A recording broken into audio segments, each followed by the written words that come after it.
See, one of the things you realize in life is everybody don't want to win. Everybody does not want to win. They say they want to win, but everybody won't pay the cost to win. So let me challenge you young people as you journey in your life to become what God has created you to be. Not what you want to be, not what the world tells you you can be, but what God created you to be. Because if I ask all of you young men in here right now, how many people want to be a professional athlete? Raise your hand right now and show me. You raise them high, let me see. That's the majority of you. So let me tell you something. When we look at the numbers of professional athletes, I was blessed to play 16 years professional basketball. 6 in the NBA, 10 in Europe.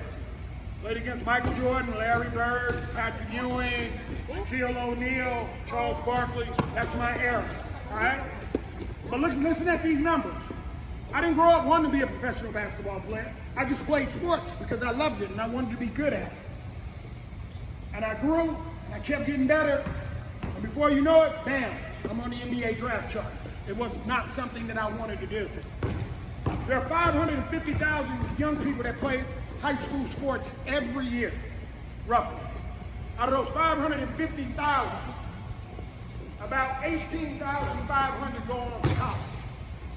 Division 1, 1%, Division 2, 1%, Division 3, 1.5%. That's 3.5% out of 550,000 people who play high school sports, just like you. Out of that 3.5%, only 1% go on to play professional basketball, a professional sport. That's how hard it is. Now, I don't tell you that to discourage you. That's a dream that's in your heart. That's a desire. But what I'm telling you is, it takes all of you and even more to accomplish that, because in the world we live in today, there are young people all over the world, in Romania, in Africa, in Russia, in Australia, in Chicago, who want to do the exact same thing you say you want to do, but here's the problem. There's only 450 jobs. There's 450 jobs for millions of young people who want to be professional athletes. What makes you different? What makes you special? It takes more than talent, because everybody in the NBA has talent. Most of the people who are not in the NBA have talent. What makes you special? What makes you special is you will do things that other young people won't do, starting right now. You know, one of the things the world is looking for right now are people with character. Great character means something. That means when other people are not doing what they're supposed to be doing, you have enough character and courage because you say you have a dream and you want to be something great. You will separate yourself with them and go, you know what, man?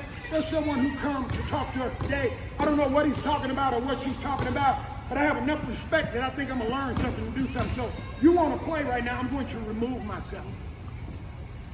I'll see you after this is over with. You dare to be different through your actions, not through your words. You just learned something today, or maybe you didn't learn anything. So whatever you learn, you take it, and now you go practice it, you make it your own, and you become better at it. So when you get in the game, you mastered something that you didn't know before. You see, we live in a world right now where everybody tells you education is enough. No, education is part of it, but it is not enough. There are plenty of people with all kinds of degrees who are jumping out of windows, whose marriages are going all out of dessert, who don't have joy, who don't have peace. Education is part of it. It's not all of it. Hard work is part of it. It's not all of it. See, you're a mind, a body, a soul, and a spirit. Every part of you has to be developed in order for you to become everything God created you to be. You don't know what that is. You're going through life trying to find that power. And as you have experiences, many of them will be good, many of them will be bad. They're not meant to destroy you, they're only meant to develop you. Nobody wants to hurt, nobody wants to be disappointed, but it is a part of life that develops you.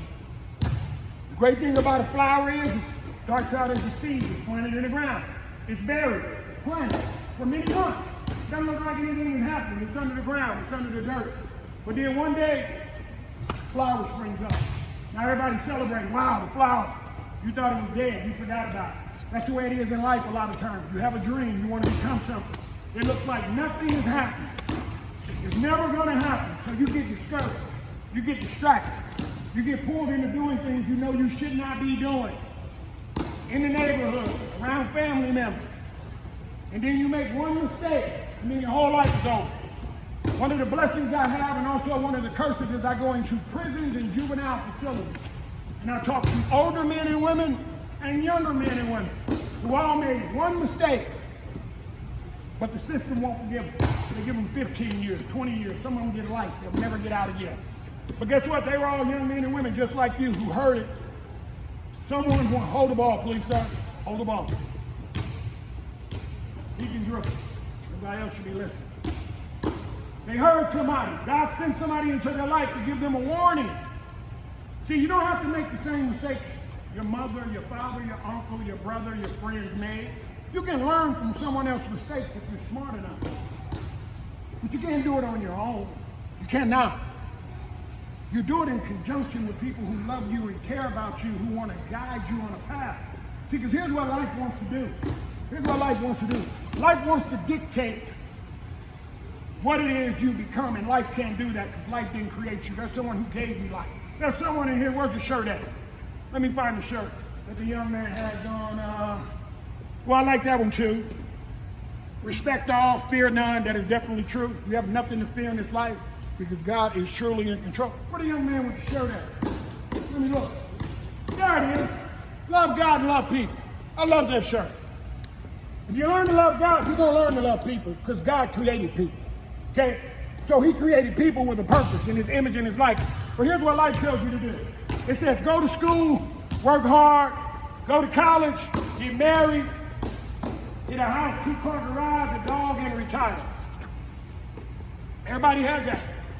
From the time I'm 51 years old, from the time I remember, I hear people saying you can be whatever you want to be. That's not true. You cannot be whatever you want to be because you live in a wicked world with wicked people where some will help you be what you want to be, but there are others who are designed to stop you from being what you want to be. That's just the truth. That's just the truth. But the great thing about it is when you live right and you do the best you can, you have a God who works for you to help you become what it is he designed you to be.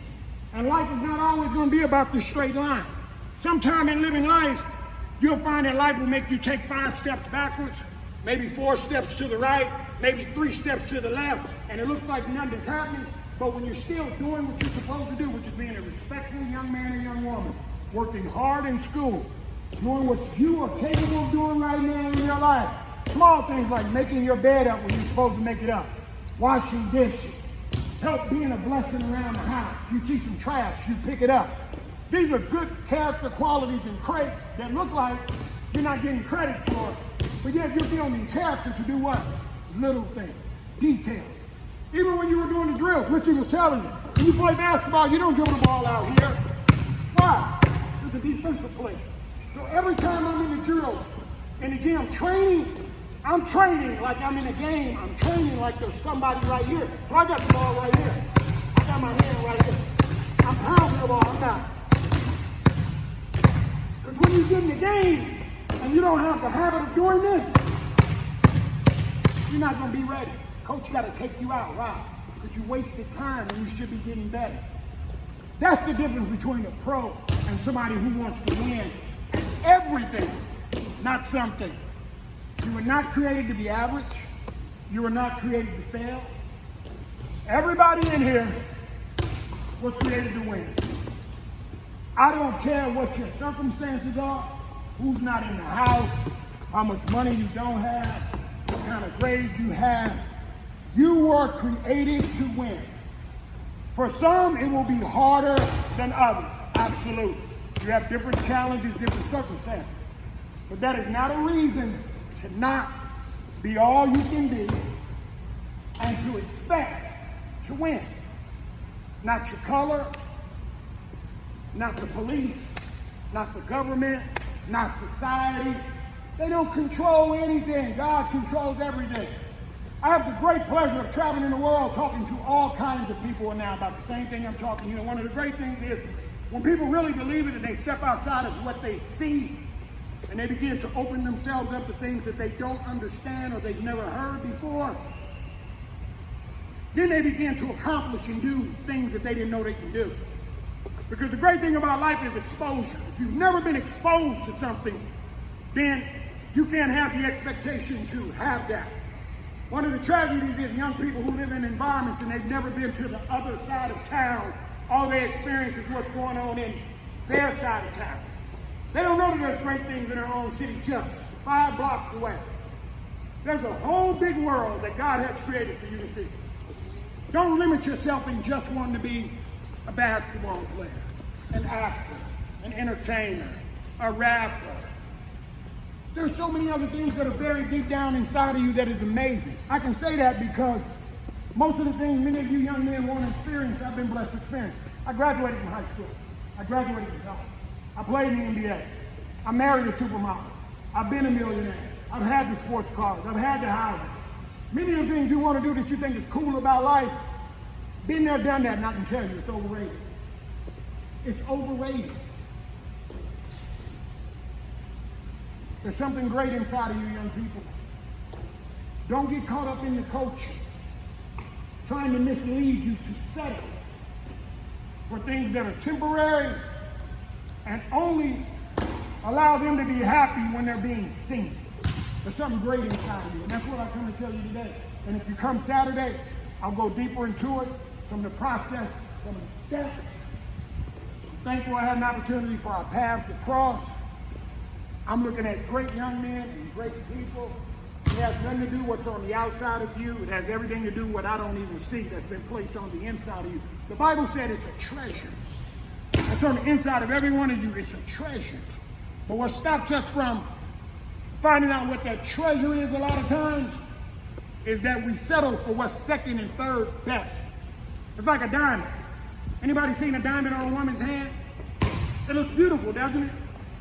When she gets married or she gets engaged and the fiance or the husband gives her that big rock, that carat.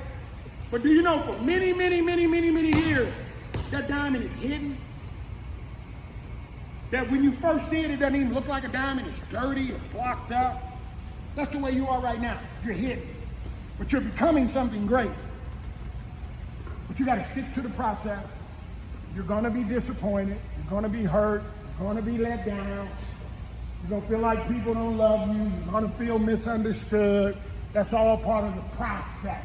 Remember, today is one day in the process. No one day defines every day. Your job is just to make it through today. And you don't know what God has for you tomorrow. I didn't know I was going to meet you. You didn't know you were going to meet me. But God knew. So just like he knows what you need and where you are, I didn't ask to be 6'8". You didn't ask to be your height. I didn't ask to be African American. You didn't ask to be what you are. I didn't ask to be born in St. Louis. Those things were assigned to me. I don't know how long I have on this earth. You don't know. I didn't know when I was coming to the earth. You didn't know when you were coming. God knows. So if we can trust him with all of that, you better believe he has something great for you if you will trust him with your life and many of the other things that he has for you. You're not a victim. You are a victor.